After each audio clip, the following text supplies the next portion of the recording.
Bonjour et bienvenue sur la chaîne de Lanto de Gomblin. Aujourd'hui, eh bien oui, nouveau moment de peinture. Peinture sur les anthroprimitives. Alors les anthroprimitives, en fait, pour tout vous dire, ce sont des décors donc de Underworld, de la boîte Beastgrave, si je me trompe pas. Donc, décors plutôt sympas. Je vous rappelle que moi, je les ai pas montés entièrement pour faciliter la peinture, entre autres sur ces éléments-là, pardon. Éléments sur lesquels on va retrouver les squelettes, éléments aussi où on va retrouver les tentacules, éléments aussi où, bon là, il n'y a qu'un seul élément, donc c'est pas difficile, mais on a le bain bouillonnant, on va dire, et puis là on va avoir les cristaux. Donc, passons sur le fascicule. Sur le fascicule, étant donné le peu de peinture que nous avons actuellement avec la collection Stormbringer, il vous propose de commencer, en fait, de faire une première étape de peinture avec une sous-couche en contour blue, c'est-à-dire qu'on va, en gros, il vous propose de peindre l'ensemble de ces rochers en bleu, puis d'utiliser du blanc pour avoir une première couche au niveau des cristaux. La petite bestiole avec ses tentacules, là aussi, va être passée en blanc, même si après, elle va être repeinte. On va avoir de la terre, ici. Donc là, c'est sur les explosions de magma, on va dire, sur les explosions de gaz. On va avoir un petit peu de terre, et puis du resbone sur toutes les parties squelettiques, évidemment. Comme son nom l'indique, le resbone, bone, ce sont les os en anglais, donc bien sûr, on va s'en servir. Mais c'est pas tout, parce que logiquement, on devrait repasser sur du Mephiston Red après sur les explosions. Donc moi, j'ai plus de couleurs, donc je vais pouvoir avancer plus dans le détail de tout cela pour qu'on puisse faire derrière, évidemment, les moments de bataille. Mais je vais pas passer directement sur du bleu, moi. Comme je vous l'ai dit la dernière fois, je tente de nouvelles choses. Donc je vais presque un petit peu oublier ce fascicule et je vais vous présenter la couleur que je vais utiliser aujourd'hui. Et comme la dernière fois, eh bien, je vais utiliser tout simplement des couleurs, des testeurs en fait de peinture. Alors aujourd'hui ça va être de l'ardoise. Donc c'est un gris qui va être quand même assez foncé justement, ça c'est plutôt voulu de ma part. J'aime beaucoup l'idée d'avoir ces hexagones comme ça, très sombres, et puis avoir justement les crânes, la terre et le reste un petit peu plus, beaucoup plus clair. Donc je vais faire une première couche, voire deux, de cette couleur-là, gris ardoise. Donc encore une fois, c'est un testeur qui vient là donc de Castorama, pour tout vous dire. Et j'ai dû le payer, je crois 3 €, un peu moins de 3 €, et il y a 50 ml. Alors accessoirement, il y a un énorme pinceau dedans, mais ça c'est pas très important pour nous. Mais voilà, 50 ml pour faire des décors, je trouve que c'est juste parfait. Et on va pouvoir s'amuser comme ça. En tout cas, je vais pouvoir découvrir si ce nouveau testeur fonctionne. Je sais que d'autres marques fonctionnent.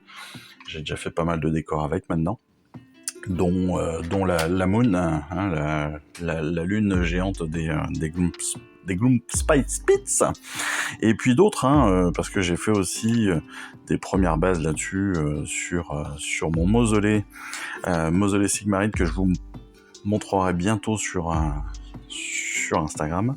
Mais voilà, donc on va démarrer avec ça, première couche, avec ce gris ardoise, et puis après on va faire toutes les parties donc de squelette, ne serait-ce que les parties indépendantes, et puis voilà, on va avancer comme ça petit à petit. Comme d'habitude, on fera peut-être pas toute la peinture ensemble, mais déjà une bonne partie de ce qui est faisable de faire. Donc déjà toutes les pierres, les squelettes, je pense une partie des explosions, peut-être pas toutes, mais au moins la plus grosse pour que on puisse voir exactement comment est-ce que ça peut se faire, comment est-ce qu'en tout cas moi je le fais. Je vous avouerai que c'est peut-être pas la meilleure technique, mais je trouve que c'est plutôt accessible et plutôt facile à faire quand vous commencez à prendre un petit peu le coup de main. Donc voilà, on part là-dessus. Je vous laisse 12 secondes, le temps de bien mélanger mes peintures, d'en mettre un petit peu sur la palette humide, et puis après on y va. Allez, à tout de suite.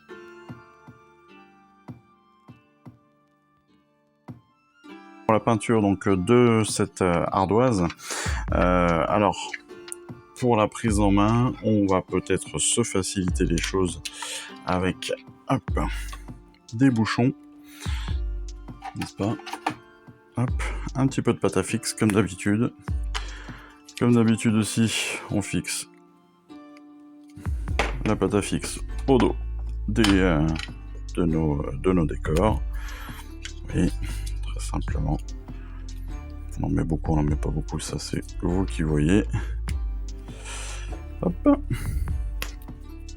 Voilà. Alors évidemment, certains seront plus compliqués parce qu'il y a plus de détails, donc voilà.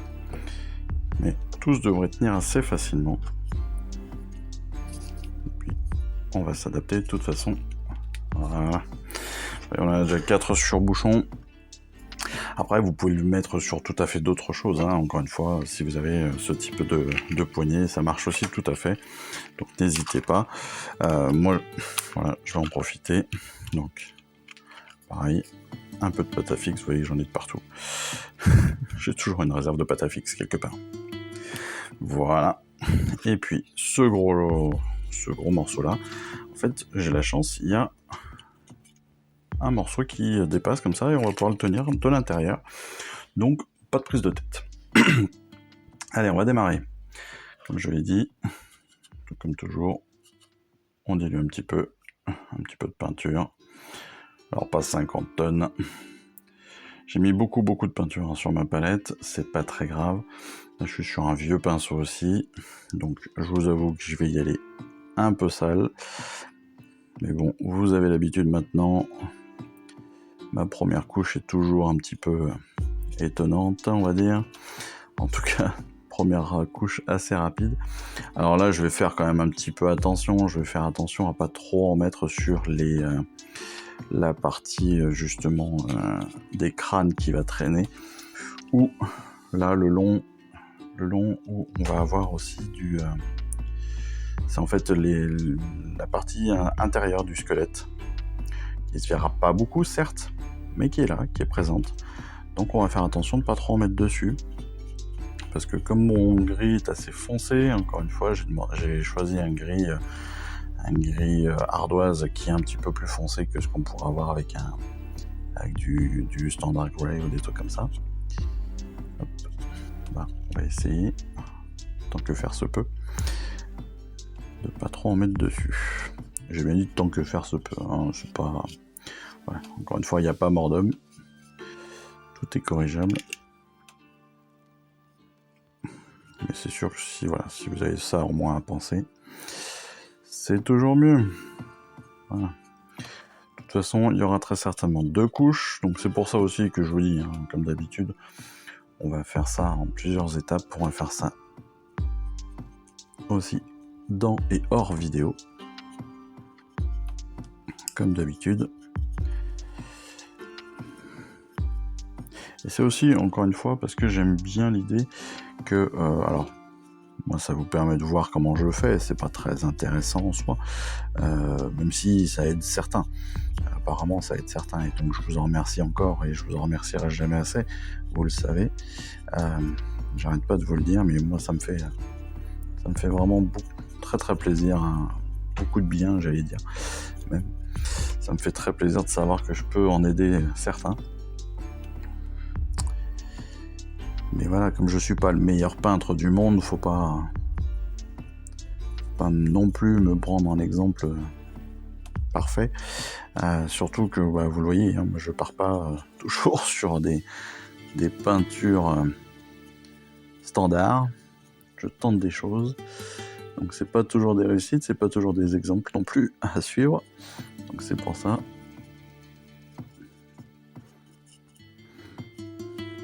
Même si honnêtement, je suis vraiment super agréablement surpris par ces peintures-là en fait. Alors elles sont moins bien. Enfin, elles sont moins bien. Elles sont vraiment différentes à travailler en fait. Elles sont différentes à travailler. Elles sont un peu moins couvrantes, je trouve, bizarrement.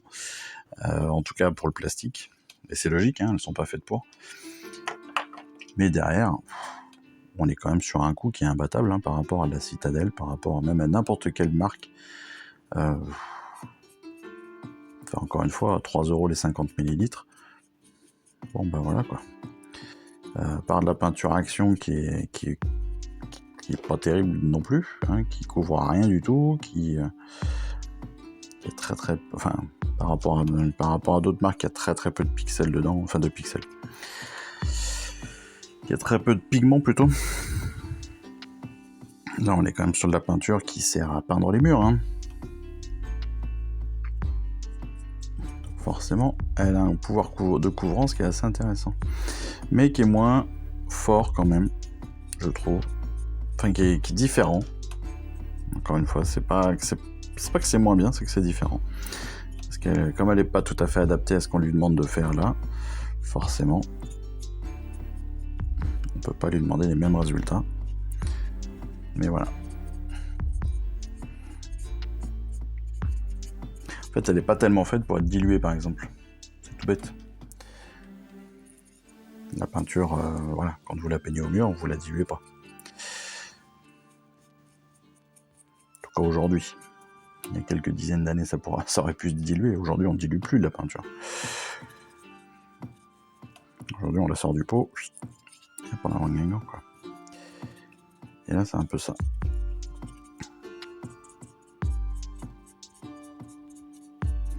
Mais comme le support n'est pas du tout le même que celui qui devrait être fait, qui devrait être utilisé, c'est vrai que voilà, j'ai l'impression que la couvrance n'est pas tout à fait la même que sur un mur classique.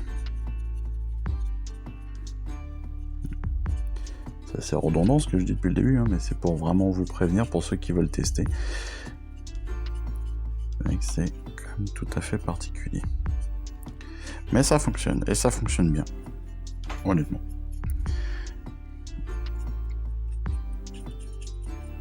En tout cas, je trouve que ça fonctionne bien. Par contre, j'ai un conseil, et on le verra très certainement pendant cette vidéo. Là, je prends même pas le soin Je prends même pas le soin pour les crânes. J'y vais vraiment comme un bourrin. Peu importe. Je disais, attention par contre sur certaines façons de peindre. Parce que derrière, en fait, une fois que vous avez peint avec cette peinture-là, avec cette peinture pour mur, on va dire, cette peinture classique, eh bien, je trouve que les brossages à sec peuvent être plus compliqués. Vous pouvez perdre un petit peu de peinture. Il y a des écailles qui peuvent se former. Alors je sais pas si c'est parce qu'elles sont pas assez, si c'est pas assez séché, c'est possible. C'est tout à fait plausible. Mais voilà. Parce que le temps de séchage n'est pas du tout le même non plus. Évidemment. Vous le savez vous le savez peut-être pas, mais quand vous peignez un mur, il vous faut 2 heures, 3 heures avant de mettre une deuxième couche. Et le séchage complet se fait au bout de 3-4 heures. Enfin, presque une journée, quoi. Donc,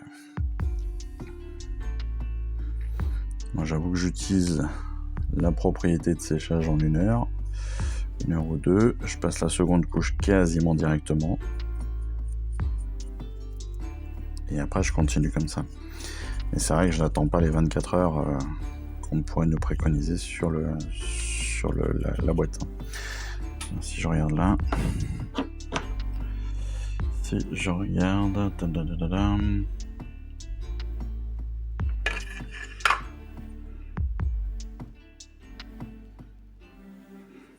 qu'on nous dit? Bon, on nous dit rien, c'est super.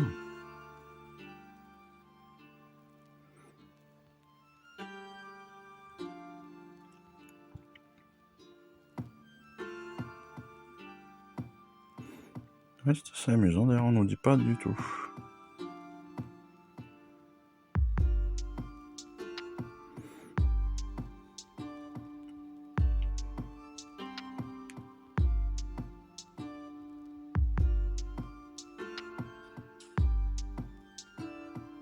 Ouais, mais habituellement on nous dit quand même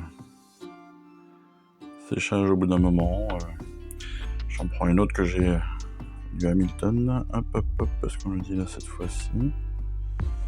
Pas mieux sur celle-ci. Tiens, c'est étonnant. Ils ont peut-être amélioré leur truc pour que ça accélère. Ah bon, peu importe. Voilà. En tout cas, ce qui est sûr, c'est que le temps de séchage est un petit peu plus long. Et donc, il faut quand même le prévoir. Alors, vous avez vu aussi, j'ai mis beaucoup de peinture sur ma palette. C'est pas très grave, je la remettrai dans le pot après. Ce type de peinture, ça se fait très bien. Surtout que les pots sont très très larges, l'ouverture est très très large, donc vous pouvez sans problème la remettre dedans.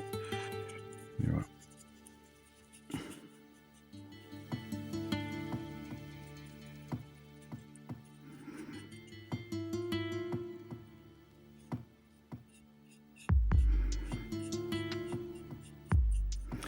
Bon, j'espère pour tous les lycéens qui passaient les épreuves cette semaine que tout s'est bien passé. J'espère que la préparation au grand oral se fait bien aussi. Pour les collégiens, c'est pour bientôt. Donc, écoutez, on est là, on est le soir. Donc, évidemment, les révisions s'imposent. Je crois que c'est dans 10 jours que vous passez le brevet. Une dizaine de jours. N'oubliez pas qu'après, c'est les vacances. Donc, allez hop, dernier coup de collier, c'est bon. En tout cas, courage à vous. Ça va très très bien se passer, ne vous inquiétez pas. Pour les étudiants, c'est pareil. N'oubliez pas, vous avez bossé toute l'année pour ça. Donc tout va bien.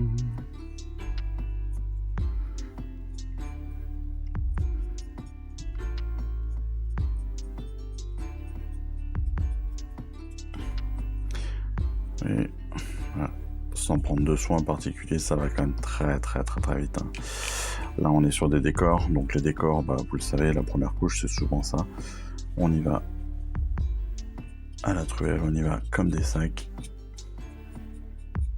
Et en avant, oui. Voilà, là j'enlève juste les excédents. Alors s'il y a des petits défauts de peinture, c'est pas très très grave non plus, hein, parce que bon, soit on va remettre une deuxième couche, soit avec les brossages, en fait on va venir corriger plein de choses, et puis après on va aussi mettre un petit peu de... On va aussi mettre des shades, hein, donc pour finir, et tout ça va faire que au final on n'aura pas de... On n'aura pas de marque particulière. Hein. Allez, on passe sur le... Alors, ce qu'on va appeler le trou au tentacule, hein, la bestiole au tentacule. Je sais pas s'ils ont des noms particuliers, ces décors. Ils doivent très certainement en avoir dans Beastgrave, dans Underworld. C'est très sympa quand même, mine de rien, cette collection, parce qu'encore une fois, on va avoir alors une collection quasi complète pour les Stormcast, des Cruel Boys et autres. Il y a évidemment la V4 qui arrive, et je vous rappelle que moi je suis plus qu'en attente là. Hein. Les premiers youtubeurs viennent de recevoir leur boîte de découverte gratuite là, leur boîte de unboxing. C'est fou, c'est de la folie. C'est de la folie, j'ai trop envie. Il reste 3 semaines, je pète un câble. Je suis un gamin qui attend Noël encore. C'est fou. Hein. C'est encore pire que d'habitude. Hein. Déjà qu'avec Stormbringer, c'est Noël tous les mois, mais là, croyez-moi que le 13 juillet, ça va être... Je vais être un gosse quand je vais aller le chercher au magasin. Mais bon, passons. Je disais avec Stormbringer, ce qui est super cool, c'est quand même qu'on a plein de bandes Underworld. Là, on a des décors Underworld. Donc non seulement on va pouvoir jouer à OS, mais en plus on va pouvoir aussi, si on le souhaite, se mettre à Underworld. Ça, je trouve ça top, quoi. C'est géant. C'est géant. En fait, on a 2 jours en un, quoi. Et si, comme moi, vous passez à la V4, ou vous vous intéressez à la V4, vous allez vite découvrir qu'en fait, vous allez pouvoir jouer aussi très rapidement au Spearhead, hein, ou au fer de lance, comme ça s'appelle en français. C'est-à-dire des parties avec des armées plus courtes, plus petites, moins de personnages, bataille en 1 heure ou 2 maximum. avec à peu près les mêmes principes que AOS, mais légèrement simplifiés, pour que ce soit plus rapide à jouer. Donc peut-être aussi plus stratégique, parce que plus rapide, parce que plus simple.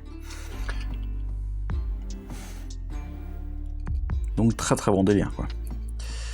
Très très très bon délire à faire, à mon avis. Et c'est aussi ce qui m'a décidé, je vous avouerai, à prendre la boîte de lancement. C'est que dans la boîte de lancement, on y retrouve les règles de la V4, mais aussi les règles du Spearhead, qui seront disponibles normalement gratuitement d'ici quelques temps sur le site Warhammer, mais qui évidemment comporteront plus de détails que ce qu'il y aura sur le site gratuitement, c'est logique. Mais sur le site, vous allez retrouver très rapidement les règles de base. Je crois qu'on retrouvera aussi les règles de base de la 4. Et puis les premières adaptations aussi des Battle Tom, il me semble, qui vont aussi très très vite arriver. En tout cas pour les premières factions, donc pour les Stormcast, pour les Skaven évidemment. Je sais pas si c'est pas les Nighthounds aussi qui sont prévus assez rapidement. Enfin, de quoi là aussi bien s'amuser rapidement.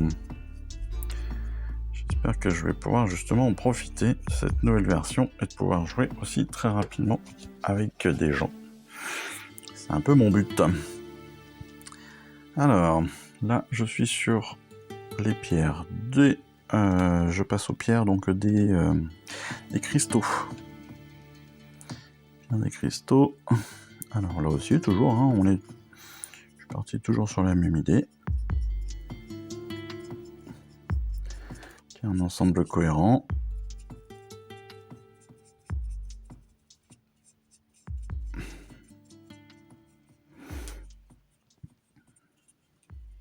En fait, je vous dis, j'aime beaucoup moi ces décors là. Ils me font penser, je crois, donc à c'est des détails, hein, mais c'est des rochers qui existent réellement, cette forme de rocher existe réellement. Il y en a en particulier, je crois, en Irlande et en Écosse, il me semble. Je sais pas s'il y en a pas en Suède aussi ou en Norvège. Mais en bord de mer, ça existe totalement. Et moi qui suis un tout petit peu scientifique dans la main. Quand je dis ça, c'est que j'ai fait un bac S. j'ai pas fait plus, pas déconner. Mais voilà. Le fait que ces pierres soient en hexagone comme ça, en hexagone quasi parfait, je trouve ça d'une beauté en fait. Une simplicité, presque d'une perfection assez géniale. Mais allez chercher sur internet, vous verrez que ça existe réellement. Je trouve que c'est vraiment très très beau. Et il me semble que c'est quand même... j'ai même pas fait de recherche, mais il me semble quand même que le gris justement de ces pierres, la couleur de ces pierres est assez foncée, il me semble. C'est pas du basalte ou un truc comme ça, mais encore que, je sais même plus. Je sais plus ce que c'est. Si vous le savez, si vous l'avez trouvé, si vous avez fait la recherche, n'hésitez pas. Comme d'habitude, les commentaires sont vos amis. Vous le savez. C'est pas moi qui vais vous reprocher de me mettre des commentaires pour me donner des informations que je n'ai pas. En tout cas, je n'ai pas cherché. Et encore une fois, c'est la deuxième fois déjà que je vous le dis, mais merci. Alors j'ai répondu à tout le monde, je suis trop content, j'ai pris le temps de répondre à tout le monde. Mais merci de vos commentaires, c'est génial. Et je suis vraiment désolé pour ceux qui n'arrivent pas à avoir toutes les boîtes en même temps que moi. Là, malheureusement, je ne suis pas responsable des livraisons et des fabrications Warhammer et Hachette. Ça, c'est vraiment un truc sur lequel il va falloir... Enfin, je comprends pas qu'aujourd'hui encore, ils soient à la bourre comme ça sur des collections qu'ils ont déjà lancées, qu'ils ont expérimentées dans, je sais pas, dans peut-être 10 pays avant la France. Ils sont toujours, tous les ans, toutes les fois, toutes les collections Warhammer sont comme ça. Je sais pas si c'est pareil avec toutes les collections de chez Hachette, de chez... chez tous les fabricants dans ce style-là, mais je comprends pas qu'ils soient toujours en galère d'impression, de matériel, et qu'il y ait des retards comme ça de livraison qui soient des fois d'un mois ou deux quasiment.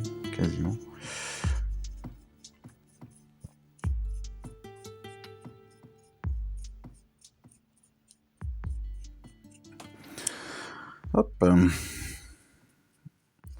Avec cette première couche là, elle est quand même ultra rapide à faire parce que bon, après encore une fois, on prend pas forcément beaucoup de soin à la poser, mais en fait quand on dilue pas trop, c'est quand même bien couvrant en fait. Donc c'est pas mal du tout. C'est pas mal du tout. Il m'en reste plus que 3. Tac.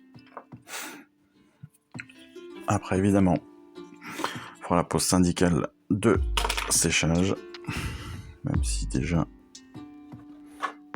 ça commence déjà pas mal séché là sur la première pièce, donc c'est pas mal.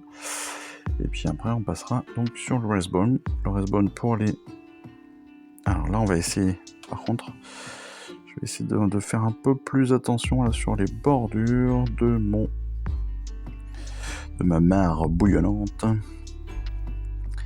Pour la simple et bonne raison que si on veut utiliser là du contraste ou des trucs comme ça, il va falloir être un peu plus clair, donc ça m'évitera de repasser du blanc. Je sais pas trop encore quelle couleur je vais le faire, je vous le dis.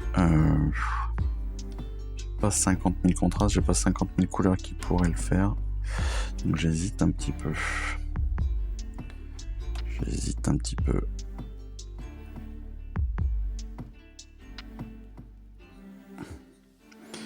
Dans mon cas, ça pourrait être du bleu, du violet ou du vert. J'aime beaucoup.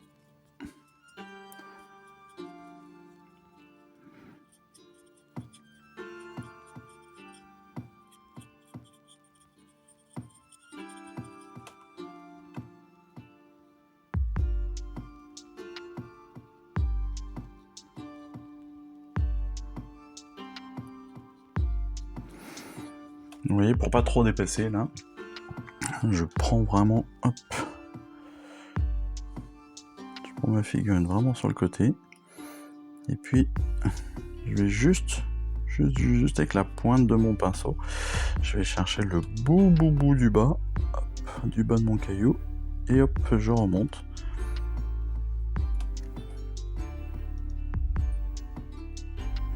J'essaie de en faire maximum aussi ma pointe, même si ma pointe est pas terrible avec ce pinceau, parce que pour être clair, c'est le pinceau qui me permet de sortir ma peinture de mes pots. Donc voilà, c'est pas celui que je nettoie le mieux, que j'utilise le plus pour peindre. Mais voilà, donc je vais chercher, hop, voilà, le bas du caillou, et je remonte, pour ne pas avoir trop de contact avec le bas de ma mare, justement avec le plancher de ma mare, on va dire. Regardez au maximum intact tout ça. J'aurais peut-être mieux fait d'avoir une bonne pointe ou d'avoir justement... On aurait pu utiliser aussi le base M. C'est vrai, ça aurait même été mieux, je suppose.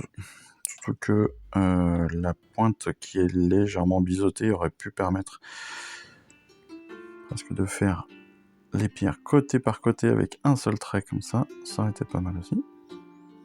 Même si là je le fais aussi, mais ouais, ça aurait été précis. Et la pointe est de meilleure qualité que celui que j'utilise là. Hop. Voilà. Allez, on a fait le tour. Maintenant, on va pouvoir y aller et peindre un peu plus.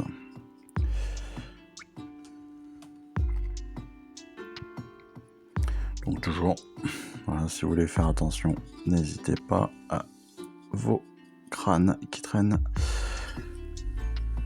Sinon, ça se repassera en Racerbone quand ce sera bien sec. Ce qui va être le cas. On va le passer en Racerbone, on préfère un petit brossage à sec de blanc dessus. Donc, hop. Pour le blanc, on pourra utiliser, non pas du standardisé, mais voilà, on pourra utiliser le Corax White bien évidemment. ou même si vous avez, on pourra utiliser d'autres couleurs, carte flèche, enfin voilà. Des couleurs de peau qui pourront aussi venir éclaircir un petit peu le tout. Avant, derrière, de mettre un shade. Alors ça, c'est une belle phrase, ça tient. Avant, derrière. Bernard Pivot, si tu m'entends, je suis désolé.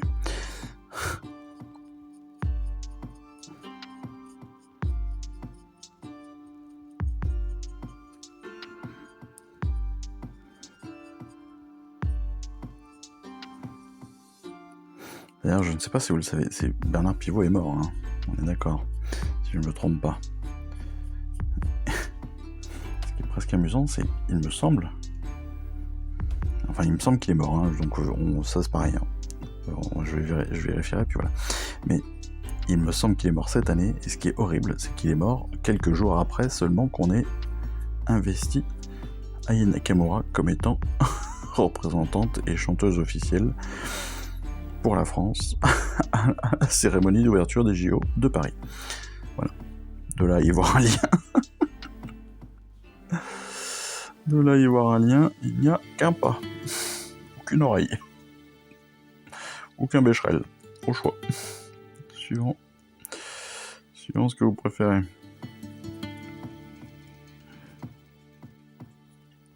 Mais bon. Ce n'est pas ce que j'appellerais le talent, c'est ce que j'appellerais la notoriété. Et qui fait que... Hop. Allez. On a déjà fait 4. On a déjà fait 4 en 25 minutes. Vous voyez que c'est quand même super rapide. On va faire... Alors là, on est sur... c'est quoi ça déjà ? Ah non, c'est celui-là, les cristaux. Tout à l'heure, c'était le crâne. Donc là, pareil. On peut y aller. Il n'y a pas de protection à prendre, mis à part sur les crânes si vous le souhaitez.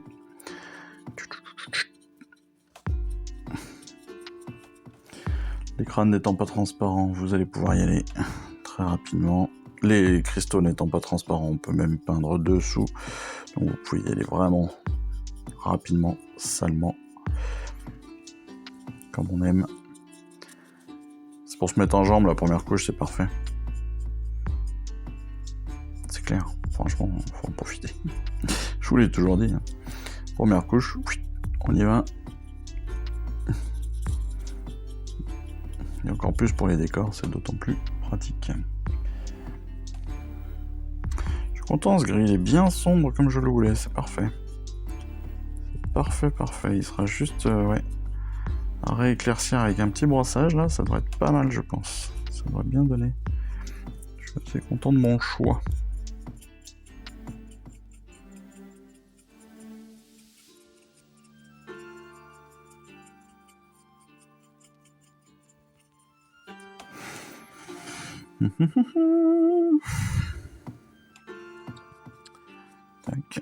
Tac.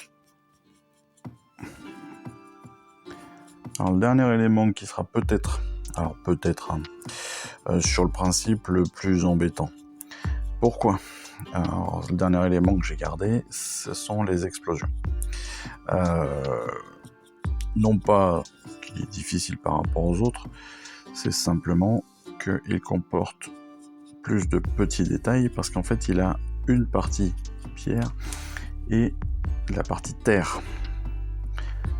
Donc dans la peinture, voilà, attention, suivant la couleur aussi que vous allez utiliser pour la terre.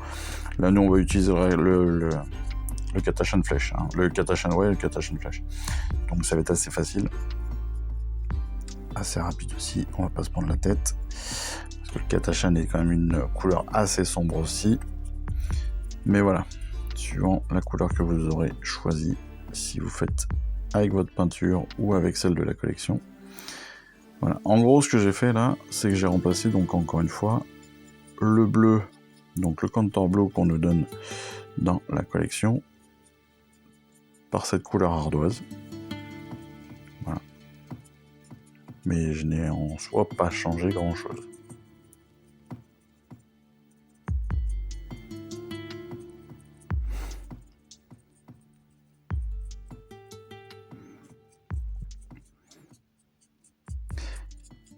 En plus, je trouve que c'est d'autant plus intéressant de faire ce genre de choses-là que, encore une fois, c'est comme pour le shade, hein, on va recevoir, hein, c'est la semaine prochaine, vous le savez déjà, parce que on a fait l'ouverture du colis, mais on a notre premier shade qui arrive, qui est arrivé. Et ce premier shade, croyez-moi qu'il va très très très vite passer, hein. Vous allez en mettre quasiment partout, quasiment tout le temps. Une fois que, enfin, je trouve que c'est assez génial pour nous les débutants, parce que ça permet alors ça donne vachement d'effets, très facilement, très rapidement. Ça permet de cacher pas mal de choses aussi, il faut le dire, hein. C'est pour ça que c'est génial. C'est pour ça que c'est très très pratique en soi aussi. Croyez-moi, vous allez pouvoir cacher plein de petites bêtises. Sous couvert de shade, sous couvert de... Oui, non mais j'ai voulu faire un truc, tac tac tac. Et vous verrez que c'est hyper pratique pour ça. Voilà.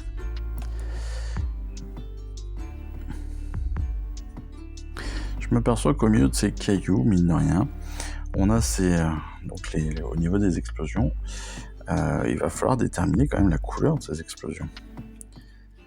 Est-ce que les bordures vont être en noir? Est-ce que voilà. Et ça, je suis pas sûr qu'il le détermine bien. Il met tout en katachan, hein. Il met tout en katachan, mais on pourrait entrevoir un petit peu de couleur d'explosion, de jaune, de rouge dessus directement, hein, du orange. Voilà. Moi, pour les explosions, donc je pars sur 3 couleurs différentes en fait, hein, et je fais un dégradé,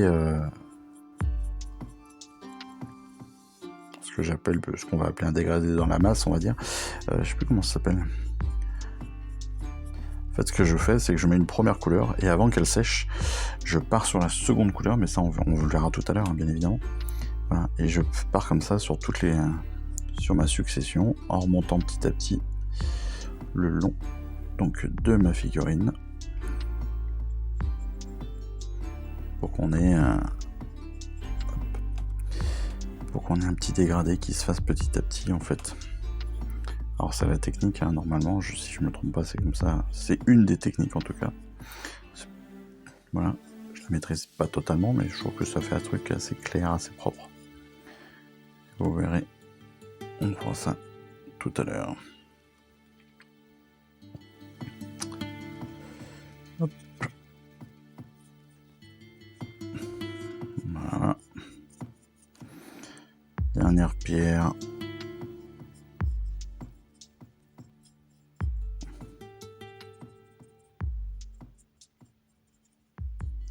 Là, c'est pareil, comme on a de la terre, caillou, terre, voilà. On pourra un petit peu...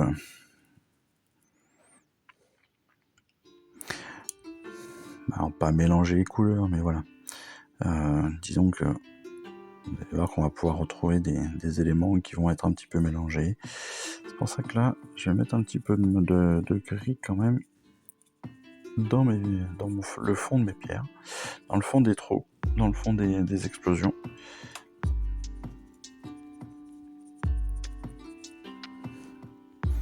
Pour permettre de faciliter, enfin d'intégrer un petit peu tout ça là. Ouais. Je viens d'y penser, je me dis que ça peut être pas mal. On va voir. Si c'est moche, ce sera moche, c'est pas grave. Encore une fois, il faut faire des essais. Surtout quand on ne sait pas. Je trouve que c'est important d'essayer. Voilà, hop, là, il y a une petite pierre aussi. Là. Tac, tac, tac, tac. Allez. Voilà. Bon, bah écoutez, on est pas mal. On est pas mal. Ah oui. Comme je vous ai dit, donc j'ai fini avec ma peinture. Je vais pouvoir la remettre dedans très aisément. Je vais même pouvoir limite la récupérer avec mon gros pinceau de ma couleur test. D'ailleurs, même ce que je vais faire.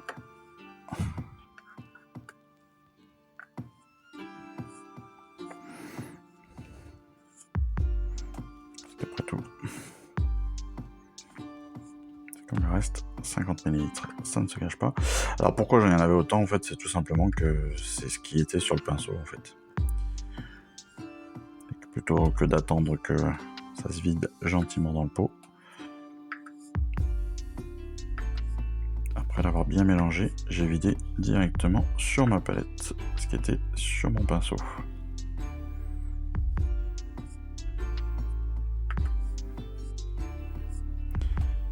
Et après,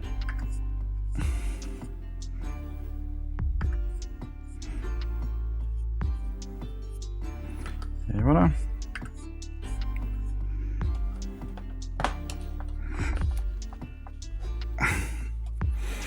Super. Vous voyez que c'était très simple, très rapide. On a pu faire ça. On va pouvoir se faire directement. Hop. On va passer directement donc au Resbone avec nos parties de squelette. Là, on est sur le corax. Comme d'habitude, on mélange bien.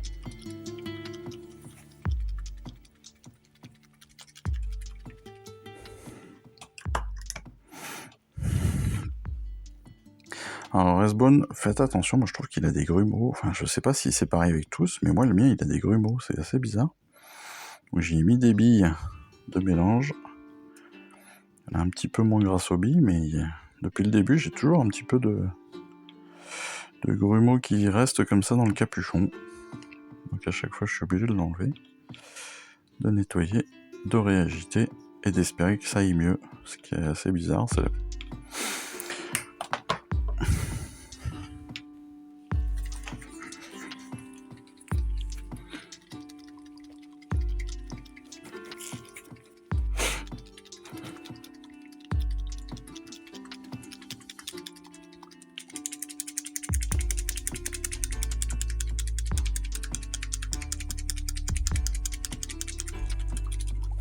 d'avoir entendu les castagnettes. Ce sont en effet les billes.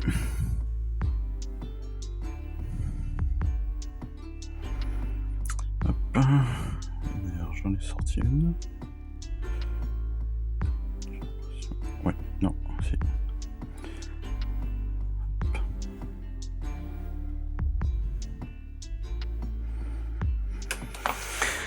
Allez hop. J'ai un petit peu tout ça.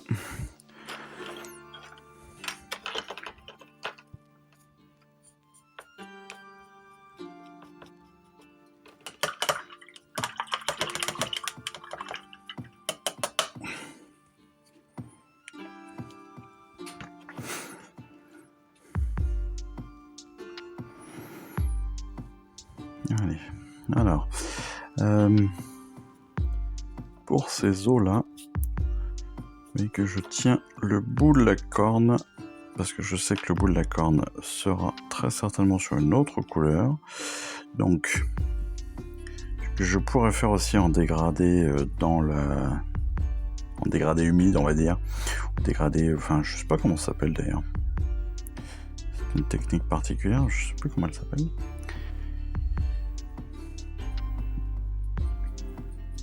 Mais je pourrais tout à fait utiliser cette technique-là. Parce qu'en fait, le bout de la corne sera un petit peu plus sombre d'après ce que je vois, le peu de choses que je vois sur internet sur ce modèle-là. D'ailleurs, c'est assez bizarre. C'est assez bizarre. J'ai pas trouvé forcément de tutoriel pour le peindre, ce qui est assez rare. C'est assez rare parce que la plupart des modèles Warhammer ont des tutos de peinture, que ce soit par Warhammer elle-même ou par la société en elle-même ou par des fans. Hein. Mais là, bizarrement, je crois. Enfin, j'ai rien trouvé véritablement. J'en ai trouvé un.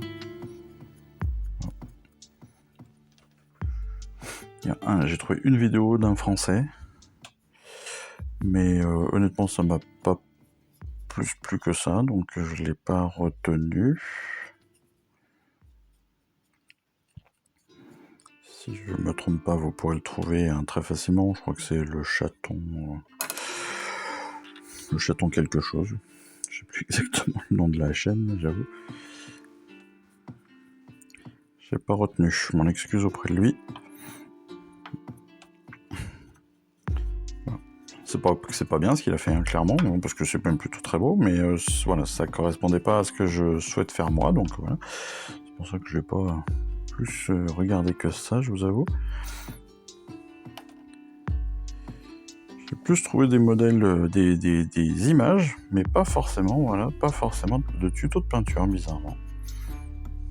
Je vous dis, c'est assez rare pour être notifié, parce que d'habitude, on trouve toujours...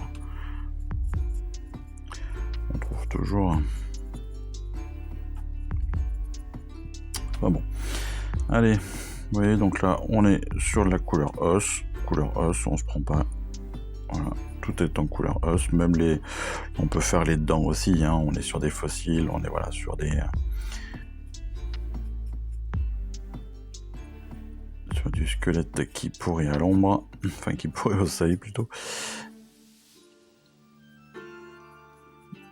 Et vu ce qu'il y a à côté, entre la bestiole aux tentacules, les explosions, la petite marque hibou, etc., etc. Ah, je suppose que l'environnement est un petit peu hostile.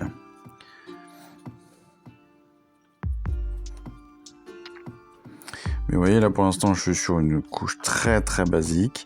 Alors pourquoi ? Parce que tout simplement, ça c'est l'os. Voilà, l'os par définition. On est sur la couleur basique, sur lequel on va mettre du shade justement. Et puis potentiellement, on va pouvoir amener après un petit brossage de blanc ou des choses comme cela. Mais voilà, c'est pas... Là, c'est assez facile à faire. Si vous posiez des questions dessus sur comment faire par rapport à vos figurines, vraiment, là voilà, ça, on est sur la peinture qui est très très facile, qui est très simple. Le résultat est toujours très sympa aussi, mine de rien. Toujours dans l'idée d'avoir un petit shade après. Ça passe tout de suite.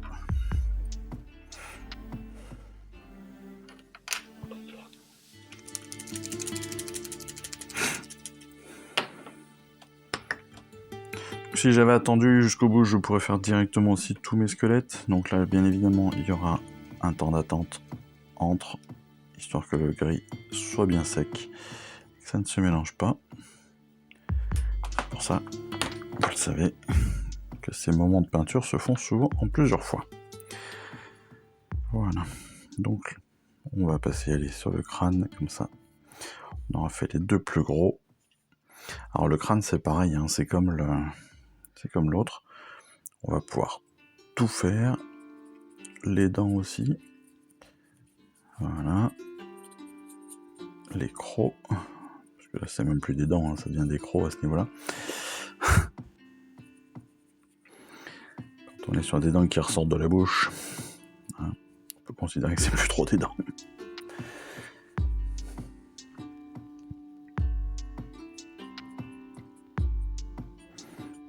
Et quand on a un crâne qui ressemble à une bestiole du diable, on peut considérer que c'est légèrement méchant, donc on peut mettre des crocs. Donc voilà, pareil, hein. On y va.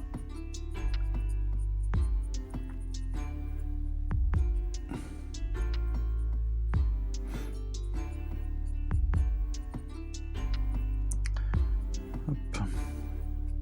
Donc oui, je reviens sur la V4. Donc la V4, elle est en précommande donc le 29, c'est-à-dire cette semaine-là. Cette semaine qui arrive.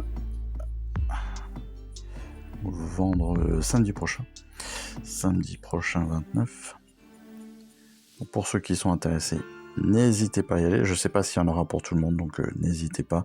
Si vous pouvez même déjà la précommander avant la précommande. Je sais que les magasins indépendants, entre autres, le font très facilement. Si vous la commandez chez Warhammer, dans les magasins officiels, vous aurez la chance d'avoir des petits bonus.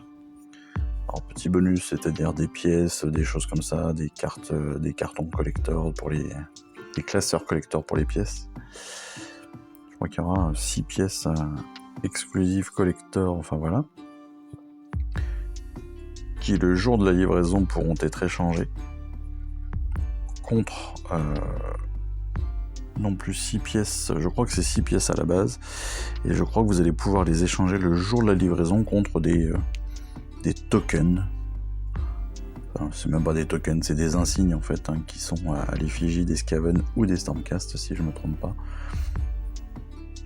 J'avoue, je vois pas l'intérêt de faire soit l'un soit l'autre, il ferait mieux d'offrir les deux pour ceux qui viennent le chercher le jour de la sortie officielle. Ce serait commercialement bien plus sympathique.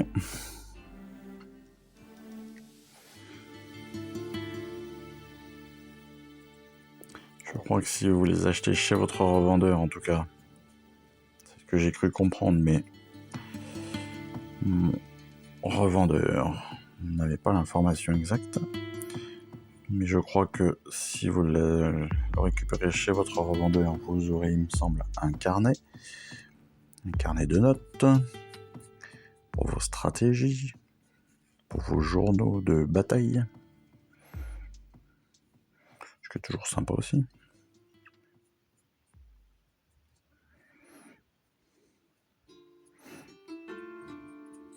Mais bon, c'est le contenu qui est clairement le plus sympa. Encore une fois, il y a 74 figurines qui nous attendent dans cette boîte. 2 livres de règles pour 2 jeux différents. Toutes les cartes. Donc toutes les War Scrolls, toutes les fiches d'unité. Que ce soit pour AOSV 4 ou pour les Spearhead. Voilà, c'est quand même... voilà, on est sur un très très très gros niveau là. Très très très grosse boîte. Très très attendue. En tout cas par moi.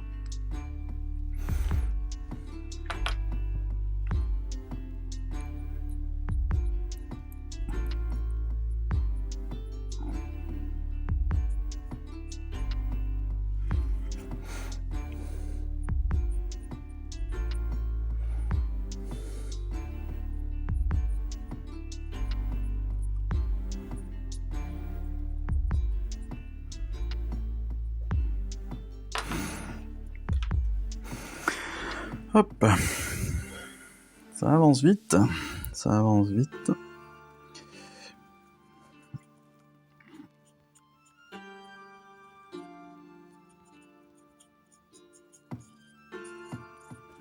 On est quasiment à la fin de notre peinture du jour. Je vous l'ai dit, on fera pas tout ensemble. On fera pas tout ensemble pour vous permettre de finir comme vous le souhaitez, sans avoir à m'écouter comme d'habitude. Mais voilà, en espérant que le peu d'informations que je vous aurai données vous sera utile. Comme d'habitude, n'hésitez pas, si vous ne l'avez pas fait, à vous abonner. Et surtout à mettre des commentaires, j'adore. Mais même pas de commentaires, hein, si vous voulez me mettre juste un petit cœur, ça me fait plaisir, je suis trop content. Mais c'est vrai que c'est super sympa, j'adore. Et puis, au grand désespoir de ma femme, je regarde tous les jours, pas tous les jours, mais je regarde très régulièrement et je vous vois de plus en plus nombreux sur la chaîne et je trouve ça tellement géant. Ouais, c'est génial. Je me moque d'elle en disant que je suis un influenceur. Ce qui est pas du tout vrai. Ce qui est pas du tout le cas. On est bien d'accord. Parce que j'influence personne. C'est bien vous qui avez voulu acheter cette collection, c'est pas moi. C'est pas grâce à moi.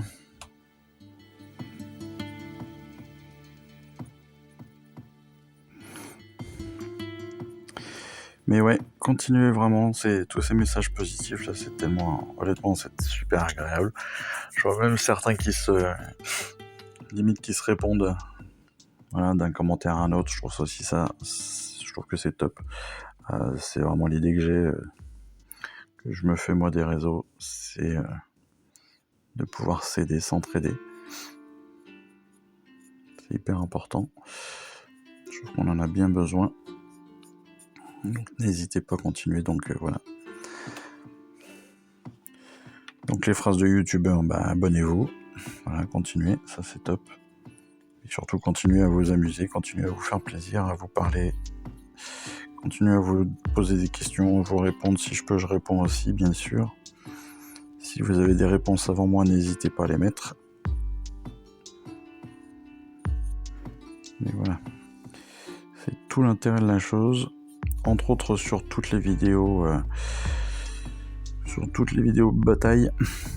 Si vous avez des questions sur les règles, les choses comme ça, même s'il y a la V4 qui sort, la V3 sera encore effective pendant au moins 1 an et demi d'après ce qu'ils ont dit. Donc n'hésitez pas si vous avez des questions. Ces questions ont tout un intérêt. Et puis de toute façon, il faut être très clair, hein. La V4 n'est qu'une évolution de la V3. Hein. Ce qui veut dire que si vous savez jouer à la V3, en gros, vous allez savoir jouer à la V4. Hein. C'est pas pour les quelques adaptations et les quelques changements que vous aurez tout perdu. Et vos tactiques seront toujours bonnes d'une version à l'autre. Hein. Donc voilà.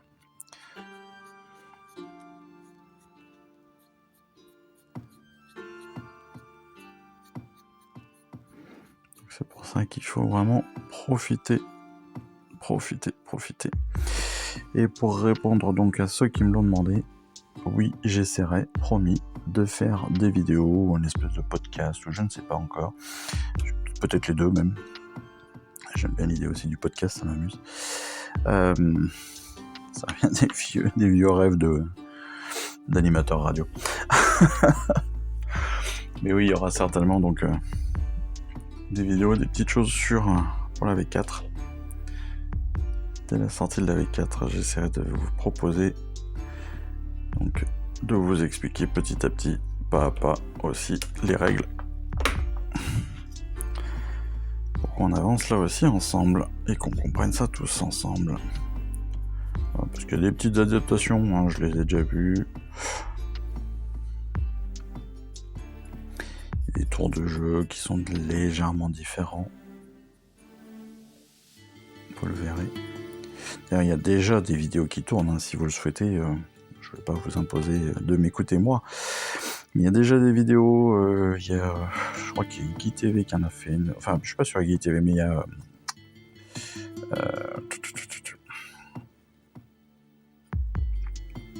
Il y a comment il s'appelle, Wargame. Oh, j'ai perdu le nom. Je suis désolé. Il y a French Wargames, voilà. Il y a French Wargames qui en ont fait une vidéo déjà, qui ont déjà fait un rapport de bataille Spearhead aussi, qui est sorti aujourd'hui, que j'ai pas eu le temps de regarder, mais voilà. Parce qu'ils ont eu la chance de recevoir une boîte. Ils avaient déjà eu la chance d'y jouer en avant-première il y a quelques mois de cela. Et honnêtement, c'est eux qui m'ont... Je crois que c'est eux qui m'ont convaincu à partir direct sur la boîte.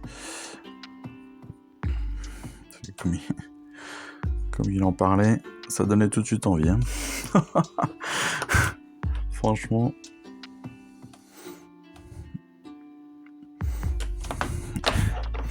Et quand on m'annonce qu'il y a 75 figurines, ouais, moi j'y vais. 200 €, 75 figurines. Je pense qu'il y a un moment, le choix il est vite fait. Le choix il est vite fait, surtout qu'on sait très bien le prix des figurines de Games. On sait que c'est pas les moins chers du monde.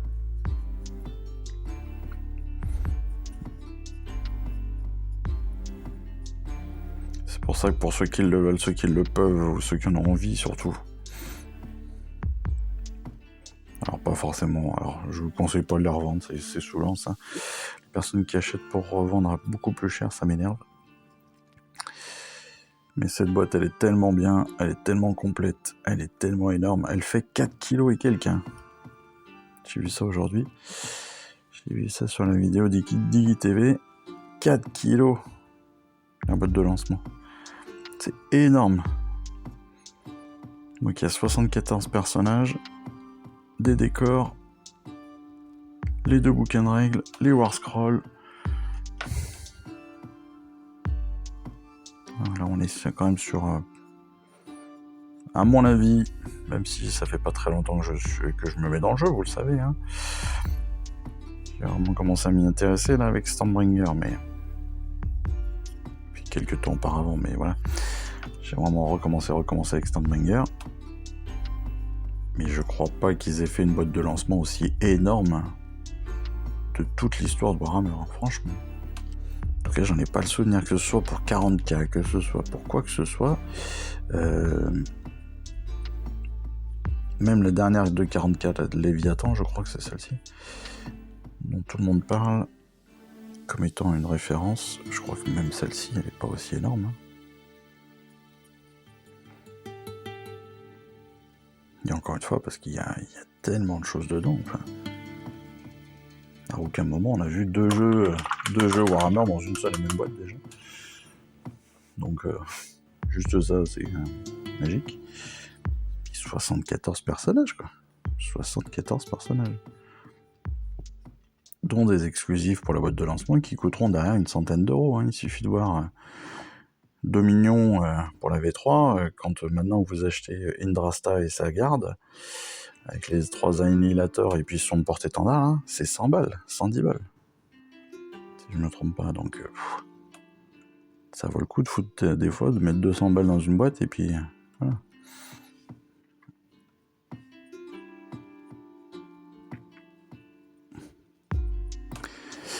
Ah, j'ai plus de prise pour mes petits doigts. Hop, allez, comme vous voyez, voilà, on a fini. Ça y est. On a fini toutes les parties. Donc, squelette brut. On va attendre un petit peu que tout sèche. Et puis, je passerai donc à la partie squelette sur le reste des décors. Hop, petit nettoyage. Alors, pour le nettoyage des pinceaux, pendant que j'y pense, on va faire un court nettoyage. Alors, on peut utiliser plein de choses. Il y a des produits comme ça qui existent. Alors, c'est un produit spécifique. Donc, en fait, c'est un savon. Voilà, c'est un savon pour pinceau. Donc, je vous donne le truc. Hein. Vous mettez votre pinceau dans l'eau. Vous ne léchez même pas. Hein. Et puis, vous frottez votre savon. Voilà. Donc vous mettez du savon dessus. Et normalement, juste en faisant ça, voilà. Enfin, après vous pouvez le faire directement sur votre savon, mais voilà. Vous allez nettoyer votre pinceau, les bords entre autres, et ça va remonter donc là après jusqu'à la virole, et donc vous allez pouvoir tout nettoyer. Vous pouvez le faire avec du savon tout à fait classique, savon à main. Vous pouvez le faire aussi avec du produit vaisselle, hein. Certains le font avec du produit vaisselle. Ouais. J'ai ça, c'est du lave-glace. J'ai des litres et des litres de lave-glace, c'est vrai que souvent on en achète des pots de 5 litres, et j'ai pensé à ça la dernière fois. Et ça marche vachement bien. Alors je sais pas si j'abîme le pinceau ou pas, pour tout vous dire j'en sais rien du tout, mais ça marche super bien. Et je nettoie comme ça. Dans le creux de ma main, je me sers de ma main pour en faire un puits, et puis pour frotter comme ça le long. Donc la peau et la rugosité de ma peau fait, alors en gros la brosse, hein. Et voilà. Et votre pinceau il est nickel. Et vous allez pouvoir après le rincer. Ça, oui. Hop. Directement sur votre torchon, peu importe. Et voilà. C'est pas parfait ça. Alors, la glace, c'est du produit à vitre. Hein. C'est pareil. Hein. Donc, voilà. Je trouve que ça fonctionne plutôt pas mal. Voilà. C'était l'astuce du jour. Allez, une petite heure, vous avez vu, pour faire tous nos socles de pierre, tous nos gros morceaux donc de squelette. Il va nous rester donc juste donc les têtes de squelettes qui traînent à droite à gauche, les squelettes et les os qui restent à droite à gauche. Et puis après, on va partir sur le Katashan. Katashan, donc sur cette partie-là. Voilà, on va faire un petit peu faire toute la partie terre. Ça, je vais certainement le faire en dehors de la vidéo pour pas vous prendre la tête, parce que c'est un truc assez simple. Et puis par contre, ce qu'on fera, c'est que je vous montrerai juste comment je fais pour cette grosse explosion. Voilà, allez, pour l'instant, c'est tout. Et puis on laisse sécher. On se retrouve dans quelques minutes. Allez, à plus.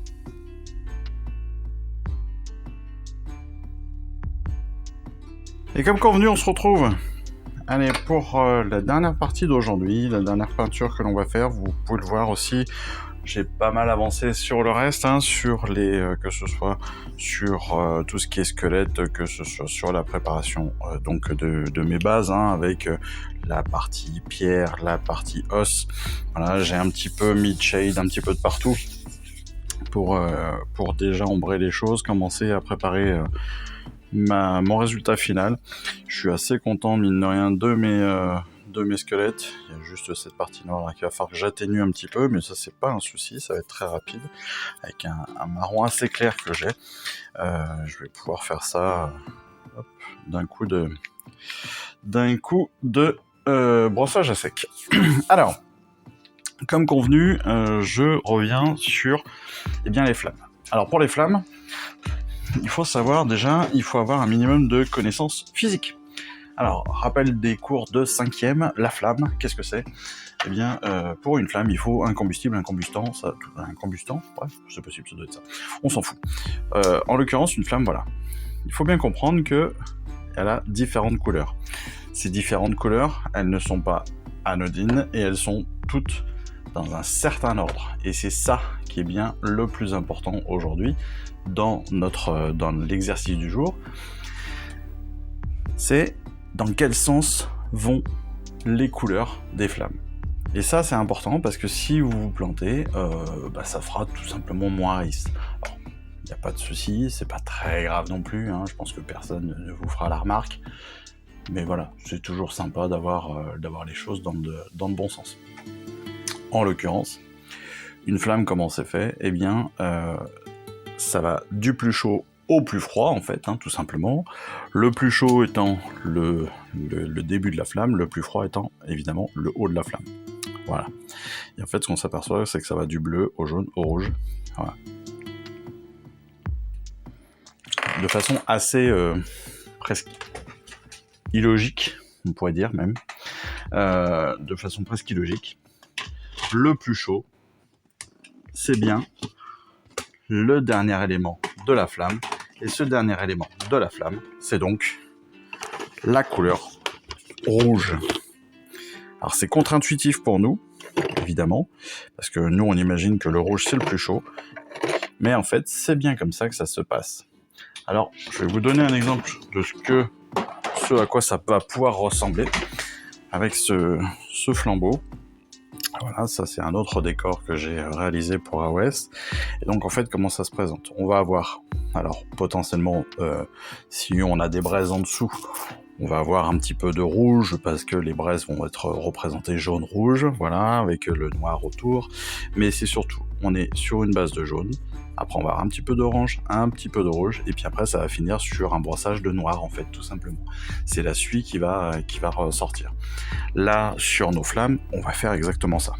Et on va le faire, encore une fois, en décalant les choses petit à petit. Alors, comme je l'ai dit, on va démarrer. Donc moi, je suis sur une base de blanc. Donc ça, c'est très pratique parce que le blanc aussi, c'est aussi la base de la flamme. Hein, c'est une couleur de base de la flamme. Donc on va pouvoir en laisser un petit peu à la base, justement, du blanc. C'est pas très gênant. C'est même plutôt voulu. Alors là, j'ai très dilué. Techniquement, mon pinceau a pas été essuyé. C'est-à-dire que je suis passé directement dans l'eau. Et j'ai pas essuyé mon pinceau pour enlever l'excédent d'eau qu'il pourrait y avoir dessus. Donc ce qui fait que je vais avoir un jaune qui est quand même assez liquide. Mais c'est voulu. C'est voulu. Voilà. Vous voyez, donc là je suis remonté quand même beaucoup. Là, je vais nettoyer mon pinceau. En tout cas, je vais le remouiller. Voilà, je vais passer cette fois-ci dans le orange, que je vais mélanger un petit peu. Voilà, toujours pareil, mélange, hop, voilà, un petit peu sursaturé en eau. Et puis, je vais démarrer un petit peu plus haut, en fait. Voilà, vous voyez, j'ai laissé un espace pour le jaune. Je démarre un petit peu plus haut et je repasse sur mon jaune et je monte un peu plus haut. Voilà, je démarre pas tout en bas, mais je suis un petit peu au milieu. Comme ça, je laisse une place pour le jaune et je démarre après sur le orange. Parfait, vous voyez, on a nos deux couleurs qui sont même liées l'une à l'autre. Ce qui fait que quand ce sera sec, on va avoir les deux couleurs là qui vont se lier l'une à l'autre. Ça c'est parfait, c'est exactement ce que l'on recherche. Hop, et derrière, on va aller venir chercher notre rouge. Donc le rouge, là, en l'occurrence, c'est du Mephiston. On aurait pu prendre un rouge plus foncé, hein, mais c'est celui qu'on a, donc c'est parfait aussi. Et là, on va continuer. Donc dans la continuité, faut pas hésiter, hein, ça se mélange tout seul. Alors dans notre cas, comme on est sur un nuage, le nuage en l'occurrence va être assez noir, on peut monter beaucoup plus haut. En fait, techniquement, on peut monter beaucoup plus haut avec le rouge. Voilà. L'idée pour nous là, ça va être surtout de pouvoir le tenir. Mais avec le rouge, on va couvrir plus de surface. Et on le laissera sécher après. Vous verrez pourquoi une fois que tout sera sec et qu'on aura fini.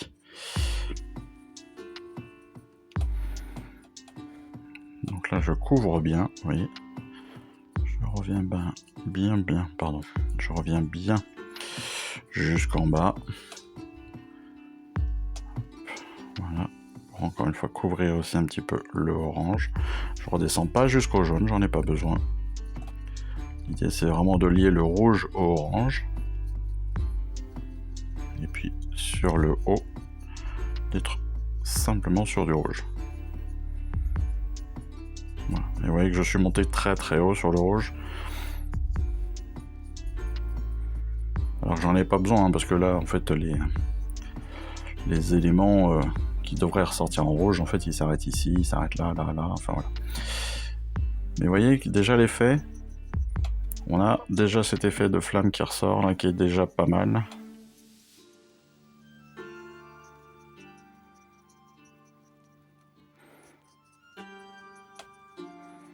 Voilà. Hop, on va pouvoir laisser sécher. Donc on va juste le poser comme ça. Moi sur ma hop, sur mon morceau.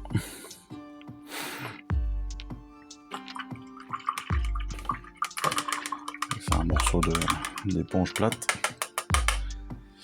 Allez, et on recommence en fait, hein, tout simplement, on va recommencer avec le jaune. Donc le jaune, hop, cette fois-ci comme les flammes sont plus petites, eh bien on va en couvrir un peu plus. Voilà, il y aura moins de blanc, c'est pas grave. C'est assez accessoire dans notre visuel. Voilà. On nettoie, on essuie à peine sur le bord de notre pot. Et on repasse au orange, toujours en démarrant pas du bas.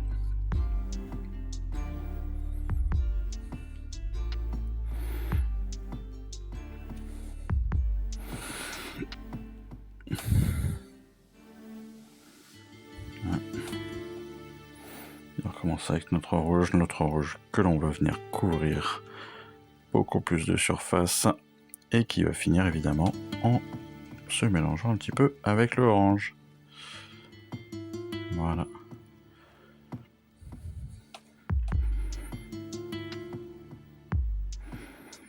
Donc en fait on utilise l'eau comme liant, on utilise le fait que nos peintures ne soient pas sèches les unes avec les autres pour justement permettre à la globalité de notre œuvre, entre guillemets, de se fondre l'une dans l'autre.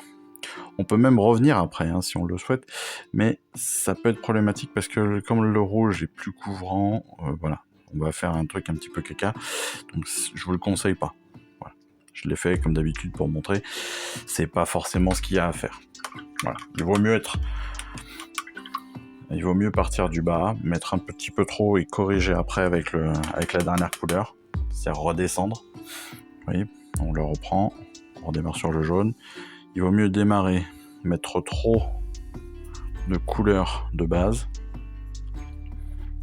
Parce qu'en fait, les couleurs de base, comme on vient les recouvrir, c'est pas un souci. Alors qu'à l'inverse, si vous partez trop bas, comme j'ai fait là, potentiellement, et qu'après vous venez recouvrir avec le rouge, comme toutes les peintures seront diluées, c'est le rouge qui va gagner en fait. Et ça on le sait, on l'a vu un petit peu aussi avec le fascicule, où on nous le disait. Dans le fascicule, on nous a dit petit à petit, faites les choses au fur et à mesure hein, en remontant du plus clair au plus foncé. Là, évidemment, qu'est-ce qui est le plus clair? C'est le jaune. Qu'est-ce qui est le plus foncé? C'est le rouge. Voilà. Là, mon orange est déjà très très dilué. Et en plus, oh là là, je viens de le mélanger avec du shade, donc ça va être encore plus catastrophique. Ouais. Ça va faire ça comme ça. Tac tac. On va faire une goutte. On va remettre une goutte d'orange. Voilà. Alors, comme tout bon pain, il ne faut pas hésiter, on s'en met plein les doigts, c'est pas bien grave. Hein. Encore une fois, on n'est pas en carton. Donc, c'est pas la fin du monde. C'est juste qu'éviter de toucher les murs après, quoi. C'est tout. Je vous dis ça. C'est pas éviter de vous faire défoncer.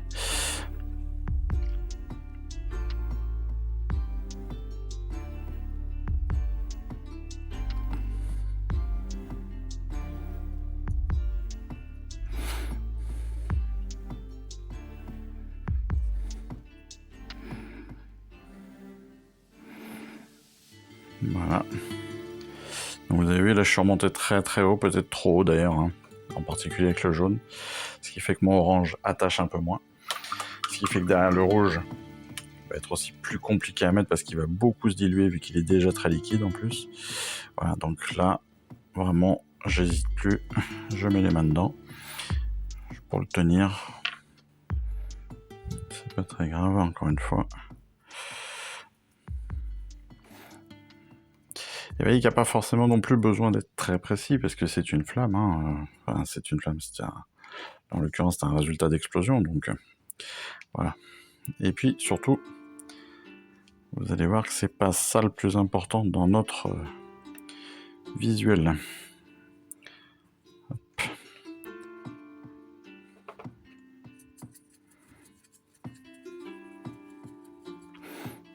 Voilà, je finis même hein, le rouge. Hop. Alors pourquoi est-ce que je le finis? En fait, eh bien, comme derrière, je vais faire un brossage sec.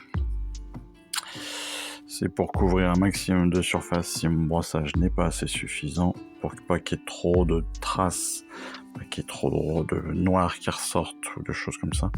Encore une fois, le noir se servira donc à marquer l'explosion, la suie, tout ce qui va être vraiment consommé dans l'explosion et dans la combustion. Voilà. Exactement. Voilà, vous avez vu, donc là on a terminé notre élément. Vous avez vu aussi, j'en ai plein les doigts, c'est pour ça qu'on a des torchons, c'est pas très très grave. Je reviens juste sur quelques éléments. Alors, vous voyez que là, donc j'ai repris un petit peu tous les crânes, hein, ils sont tous peints en Resbone, ils ont tous été posés avec du shade aussi. J'ai posé donc déjà mon squelette principal. Je vais juste revenir dessus très rapidement. Alors peut-être pas avec ça, mais peut-être avec mon torchon quand même. Pour éviter de mettre trop de peinture dessus. Voilà. Je vais juste hop, un tout petit peu de marron pour venir un petit peu. Voilà. Vous voyez, c'est très très simple, très très clair. Mon marron, donc c'était un marron assez clair qui était un petit peu dilué à la base, ce qui était posé sur ma palette, ce qui fait que le noir derrière, hop, voilà, il va être légèrement. Je viens un peu plus tapoter que peindre, que frotter exactement. Et voilà, ça permet. Puis après on peut venir aussi voilà, nettoyer un petit peu comme ça pour que la transition se fasse plus simplement. Allez, on va laisser sécher. Je vais préparer mon brossage à sec. Je vais attendre que tout sèche comme il faut. Donc le temps que tout sèche, vu qu'il y a beaucoup d'eau quand même, ça va prendre quelques minutes. Mais ça va être quand même assez rapide. Donc on va laisser sécher quand même. On va préparer le noir pour les étapes suivantes. Et puis après, on se retrouve pour notre ombrage de ces flammes, de ces explosions. Et vous allez voir que derrière, le résultat sera pas mal du tout. Allez, à tout de suite.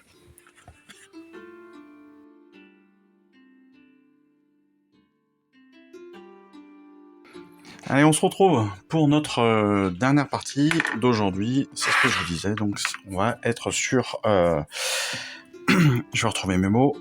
Sur le brossage à sec. Alors pour le brossage à sec, encore une fois, on va prendre un pinceau large. On pourrait prendre le pinceau spécifique dry de Citadel, ou bien, en tout cas ça c'est avec les poils naturels, ou bien celui que nous avons reçu aussi dans notre kit. Hein, c'est le dry L là, blanc, avec les poils larges, on va dire. Mais en l'occurrence, bon, moi je me suis lancé avec un autre pinceau. J'avoue que j'ai pas fait attention. J'ai pas fait attention et j'ai même complètement oublié de relancer la vidéo pour vous. C'est pour ça que malheureusement j'ai déjà refait le gros. Mais vous voyez déjà à quoi ça va ressembler. Donc on a en effet cette explosion là, hein, et puis vous voyez pourquoi j'ai bien tout couvert de rouge, parce qu'en fait en haut on va avoir justement cette suie qui va recouvrir en grande partie, mais pas totalement, notre explosion. Alors évidemment, on va se servir de notre... voilà. Merci le moustique. On va se servir de notre palette texturée. Potentiellement de notre main aussi. Alors là, elle n'est pas encore tout à fait sèche, mais ce n'est pas grave. Et en fait, ce qu'on va faire, c'est qu'on va venir, voilà, donc passer comme ça, le long principalement du rouge. Et couvrir quasiment la totalité du rouge sur le haut. Et puis sur le reste, on va faire ça de façon beaucoup plus légère. On va même pouvoir presque descendre en bas. Pas totalement. En tout cas, encore une fois, de façon très très légère sur le bas. Voilà ce que ça va donner. Donc, vous voyez quand même, on est très sensiblement dans la même chose, hein, mais sur une autre échelle. On va recommencer avec celui-ci. Celui-ci qui n'est pas encore sèche. Donc on va même, hop, voilà. Je vais un petit peu la sécher avec mon torchon pour accélérer les choses. Voilà. C'est pas tout à fait idéal, mais c'est pas grave. Pareil, un petit peu de peinture toujours. On vient l'estomper avec notre palette texturée. Voilà, un petit coup sur la main, ça permet de savoir à peu près où est-ce qu'on en est au niveau de la peinture. Et puis là pareil, donc sur le haut principalement, voilà, on couvre bien. On essaie de faire en sorte que ce soit couvert, mais pas trop. Enfin, pas totalement. L'idée c'est pas que ce soit noir. L'idée c'est que on recouvre on ne couvre pas tous les détails. Vous voyez, là on a des parties qui restent bien rouges. On les voit encore à travers. Et puis on va redescendre un petit peu comme tout à l'heure pour aller, voilà, masquer un petit peu. Et comme là on est un peu sur comme la peinture est encore humide, vous voyez que là, mine de rien, ma couleur s'est transformée. Elle est passée du noir au orange, jaune, rouge. Et l'effet est totalement différent. Ce qui n'est pas forcément inintéressant, parce qu'on peut se dire que les explosions ne se font pas au même moment. Voilà, donc derrière, on ne va pas avoir forcément justement le même résultat d'explosion, et donc le même rendu final en fait. Alors, on va passer maintenant sur le socle. Je nettoierai évidemment mon pinceau après de façon plus propre, parce que là évidemment le noir est quand même bien resté, donc il faudra que je le nettoie avec la technique de tout à l'heure, hein, tout simplement. Je mettrai donc mon lave-glace, où je le passerai sous l'eau complètement, et puis je le nettoierai bien comme ça avec ma main, afin de frotter et d'enlever vraiment toute la peinture qui a pu s'insérer dedans. Vous voyez, on fait comme ça tout simplement. Voilà. Votre main est hyper pratique pour ça, hein. Ça je vous le dis, je vous le redis, enfin voilà. C'est pas le sujet du moment. Mais voilà. Allez. Donc, pour notre base, donc j'ai passé, encore une fois, j'ai passé les ossements en Resbone, j'ai passé un shade dessus, donc le shade que j'ai passé c'est du Agraxer Shade. Donc le Agraxer Shade, ce qui est intéressant, c'est qu'il est légèrement marron. Et puis j'ai passé aussi donc du Katash and Flesh sur toutes les parties plus ou moins terreuses, en tout cas, hein, on voit que la texture du socle est légèrement différente lorsque vous êtes sur la terre ou sur les pierres, évidemment.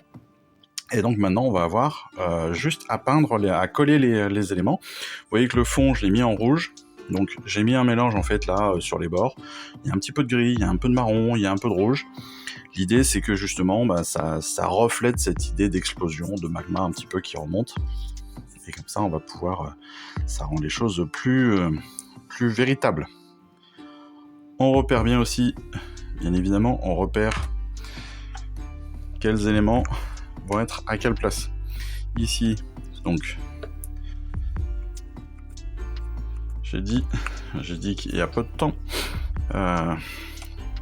j'ai un internaute qui m'a dit que il voyait pas bien, il était légèrement malvoyant et que des bonnes explications pouvaient l'aider sur YouTube. Eh bien, justement, on va essayer de faire ça de façon la plus didactique possible. Lorsque vous prenez le socle pour les 3 explosions, vous avez déjà 4 trous. Ça, c'est important, mais si vous voulez pas vous baser à ça, basez-vous déjà pour que vous le preniez de la même façon que moi. Vous avez un crâne long avec une corne qui va être en bas, et vous avez surtout des pics de pierre qui vont être juste à côté de ce crâne un peu long, qui va être, donc ce pic de pierre va être en bas à droite. Voilà. On va commencer par la moyenne fumée. La moyenne fumée, donc elle va se trouver sur la droite. Moi, on va la coller. Alors pourquoi est-ce qu'on la colle? Tout simplement parce que on n'a pas forcément chaud pour qu'elle tienne bien. Il y a 3 picots, les 3 picots qui vont se rentrer dedans. Donc il y a un trou, en fait, un gros picot, et puis 3 barres qui partent de ce picot. Il faut que les 3 barres aillent vers le haut, en fait. C'est une croix, et la croix va aller vers le haut, si vous voulez. D'accord? Vu qu'on n'a que 3 côtés sur la croix, forcément, on va avoir une gauche, une droite et un haut. Voilà, donc ça c'est collé. On va passer à la petite explosion. La petite explosion, on n'a qu'un seul picot central, puis un petit trait sur la gauche. Donc vous allez pouvoir le repérer là encore une fois sous votre explosion. Logiquement, encore une fois, tout se place très simplement et très facilement dans l'emplacement. De toute façon, il n'y a pas le choix. Et pour la dernière explosion, évidemment, eh bien, on va être sur le grand trou qui va être donc en haut de notre pièce, quand on va le tenir comme je vous l'ai indiqué, qui va être sur la partie la plus éloignée, bien sûr. Et là, pareil, donc on a un picot central, et puis on a un tout petit picot qui va se trouver sur la gauche, d'accord? Ce qui fait que l'explosion, voilà, si vous voulez, vous prenez le nuage va se tourner légèrement sur la droite. En fait, on va avoir l'impression qu'il se tourne sur la droite. Disons que la partie la plus haute de ce nuage est sur la droite. Voilà. Et là, vous avez collé l'intégralité de votre socle et de votre figurine. Je m'aperçois en collant que, vous voyez, on avait laissé un petit peu de blanc sur la partie, sur la grosse explosion, justement. Je trouve que cette partie blanche, justement, n'est pas très jolie, faut le dire. C'est pas très heureux, je trouve, donc je vais repasser un petit coup de jaune dedans. Voilà, en faisant attention de ne pas dépasser, bien sûr, et de ne pas en mettre plein les pierres que l'on a bien peint. Voilà, pareil à l'opposé. Parfait. Là, on est pas mal du tout. Si on a des retouches à faire, eh bien ça va être le moment. Pour les retouches, pareil, on va prendre un tout petit peu de peinture et on va venir tapoter. On va pas venir faire des grands coups, on va venir plus, voilà, on va venir plus faire du, entre guillemets, du pointillisme. C'est-à-dire qu'on va venir vraiment mettre des petits coups, voilà, pour combler juste ce que l'on veut. Pas... Voilà, l'idée, c'est pas de mettre un grand coup de peinture, c'est vraiment de venir, hop, juste là où on a besoin, avec à peine la pointe de notre pinceau. Voilà. Pour pas que ça dénature non plus notre brossage à sec, mais que ça gâche pas non plus la couleur. Parce que en mettant de trop gros aplats derrière, on va potentiellement justement mettre trop de couleur. Voilà, j'ai peut-être un petit peu de gris ardoise à remettre à certains endroits. Ça, c'est vraiment pour le principe. Alors, j'ai pas fait de brossage à sec. J'aurais pu faire un brossage à sec sur les pierres pour les rendre plus anguleuses. Voilà. On peut aussi, tout à fait. Moi, je le fais pas, mais c'est un tort de ma part parce que je ne sais pas bien faire. Il faudrait que j'apprenne vraiment. Et j'espère qu'on va apprendre un petit peu avec les fascicules. C'est ce qu'on appelle du lightning. C'est techniquement du lightning ou du lightning, je sais plus exactement comment ils appellent ça. C'est en fait techniquement, c'est juste repasser sur les arêtes avec une couleur plus claire. Repasser sur les arêtes de nos pierres là pour les illuminer. J'avoue que je le fais assez peu parce qu'encore une fois, je sais très très mal faire ça. J'ai la main beaucoup trop lourde pour ça. Mais vous voyez déjà le résultat final qu'on peut avoir avec cette pièce-là. Je trouve honnêtement que ça donne déjà très très bien. Je vais vous montrer aussi cette pièce-là, donc, qui est quasiment finie. Je dis bien quasiment parce qu'en fait, il manque une pièce, je viens de m'en apercevoir. Cette pièce, c'est celle-ci. Donc, je l'ai bien peinte, il n'y a pas de souci. Ce que je vais faire, c'est que je vais venir la coller.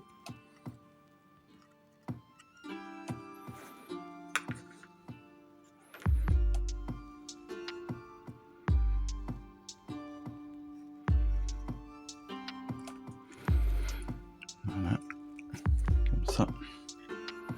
Et donc pour la coller, on vient juste tout bêtement l'insérer dedans. Hop. Techniquement, elle aurait dû le devoir. Voilà. Elle doit logiquement rattraper ici l'autre squelette, mais ça me gêne pas qu'elle soit cassée. Préfère presque l'idée qu'elle soit justement que l'os soit cassé en deux. On aurait pu le coller directement l'un contre l'autre. Moi j'aime bien l'idée de me dire que je peux la décaler un petit peu pour faire une espèce de fracture à l'os. Je trouve que ça fonctionne plutôt bien et que ça abîme pas l'ensemble. Donc ça c'est plutôt intéressant. Et donc là aussi on est sur un truc quand même qui je trouve pas mal fini à ce moment-là. Alors je vais voir après, là il faut que je repasse un petit coup de gris ici. Donc. Attends, voilà, en repassant tout à l'heure avec du resbone que je suis venu corriger. J'ai un petit peu débordé. Super. Voilà, donc là on a 2 pièces qui sont totalement finies. 3 pièces qui sont totalement finies, parce que j'ai fini aussi le crâne, bien sûr. Donc vous voyez que le crâne, très simplement, en fait, je suis venu le coller une fois que je l'avais peint. Donc j'ai fait toute la partie socle. La partie socle très basique, avec le gris, les os, etc. Sur lequel j'ai passé du shade, bien sûr, comme je vous l'ai dit. Et puis après, je suis venu coller la tête dedans. J'ai un tout petit peu ombré, là. J'ai fait un tout petit brossage. Je vais en remettre un petit peu de noir juste sur les dents et sur le bout des... Oula, sur le bout. Hop. Pas trop. Point trop, on en faut. Sur le bout donc de mes dents et de... hop. J'aimerais bien le salir un petit peu. Mais pas trop le mouiller. Voilà, tac. Avec le brossage à sec, c'est très simple. On passe dessus doucement, tranquillement, et puis voilà, ça se fait légèrement tout seul. Voilà, donc je suis passé là, j'ai passé de la Graxer Shade sur la totalité, puis du marron, puis du noir, pour que derrière on ait cet effet comme ça qui se dilue en fait au fil de la figurine. Je vois que j'ai un petit peu oublié la Grax. C'est aussi ça, la peinture, c'est de s'apercevoir qu'on a oublié des tout petits morceaux, et donc de venir les corriger en deuxième lecture, je dirais. Voilà, ça aussi. Histoire d'égaliser, j'en ai remis un petit peu. Je vais passer un petit coup de noir juste sur le haut. Voilà.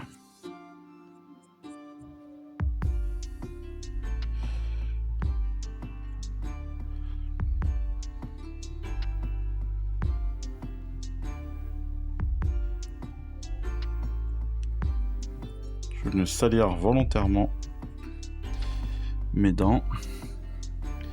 Je vais me faire mieux. Je vais repasser un tout petit coup de marron, très dilué là aussi sur le pot. Voilà, sur le pot de mes dents.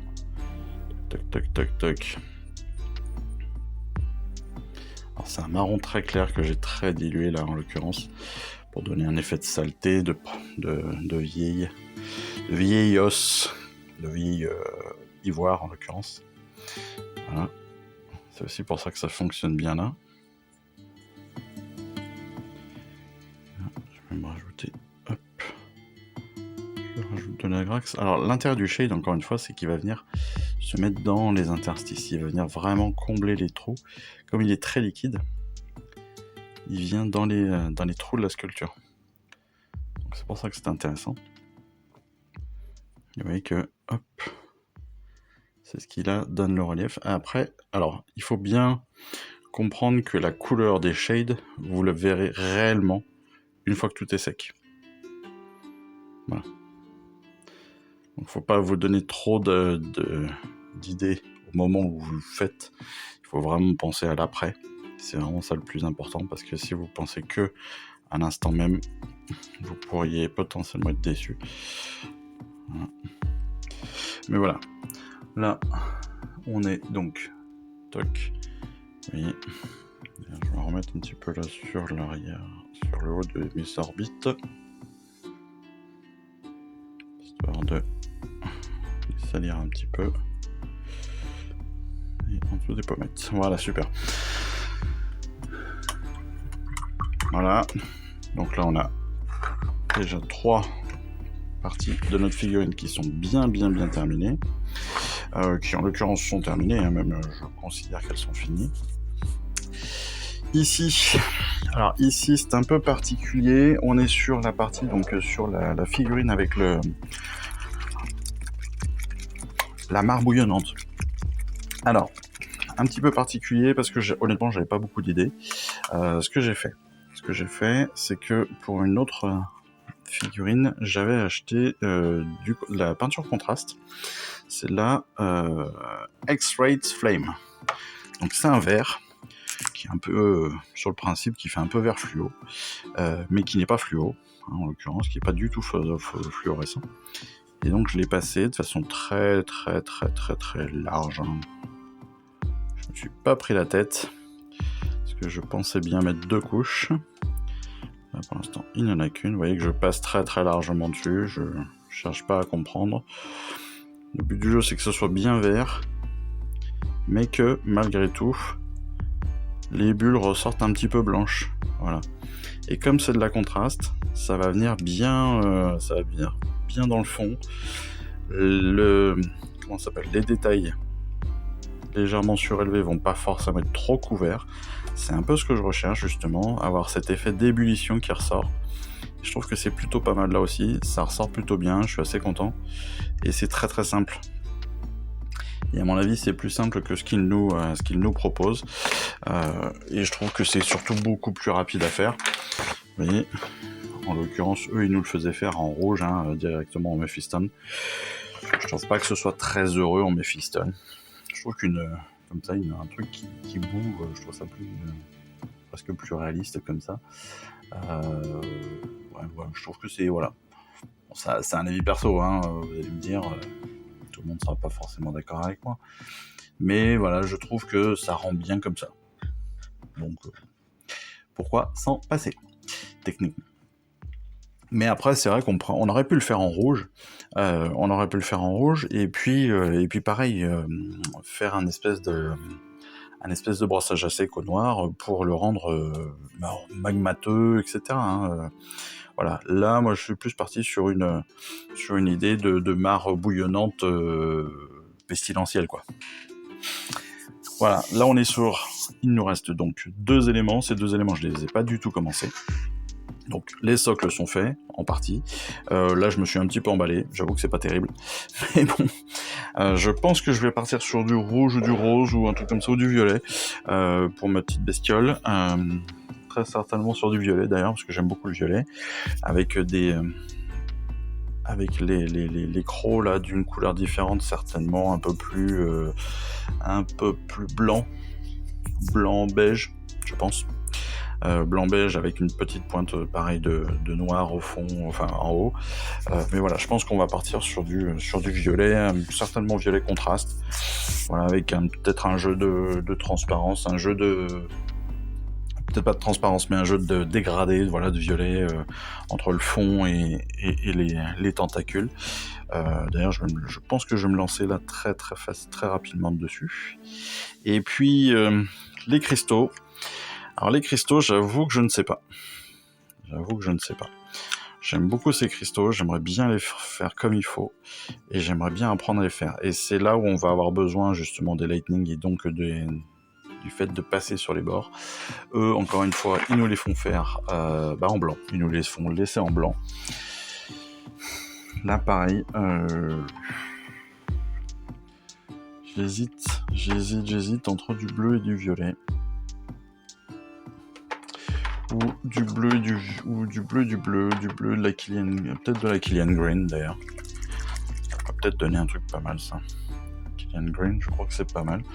Et peut-être un bleu pour faire les lightning. Je vais voir ça. En tout cas, voilà. Je vais vous laisser finir. Moi, il me reste plus que ces deux figurines là, donc écoutez, je trouve qu'on a pas mal avancé. En tout cas, je trouve que les résultats sont plutôt convaincants. Et j'espère que de votre côté aussi, c'est plutôt convaincant. En tout cas, voilà. On peut faire ces différentes figurines. Là, pour l'instant, j'en ai 4 sur 6. Et je suis à peu près, allez, avec les temps de pause, les temps de discussion, les temps d'enregistrement, les temps de repas aussi, parce que j'ai mangé entre-temps, et les temps de match de football de l'Euro, parce que j'ai regardé un peu les matchs, je suis un peu moins de 4 heures, à peu près 4 heures, 4-5 heures.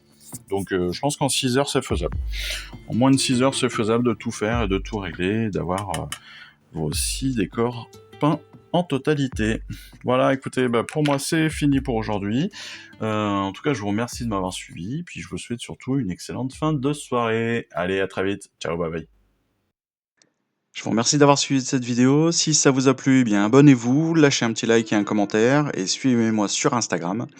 Instagram où je poste régulièrement des photos de mes dernières réalisations et dernières peintures. Et puis comme il est maintenant de tradition sur la chaîne, je vous souhaite une excellente fin de journée et surtout, lisez bien, collectionnez bien, assemblez bien, peignez bien et jouez bien. Allez, je vous embrasse et puis je vous dis à très vite. Allez, ciao, bye bye.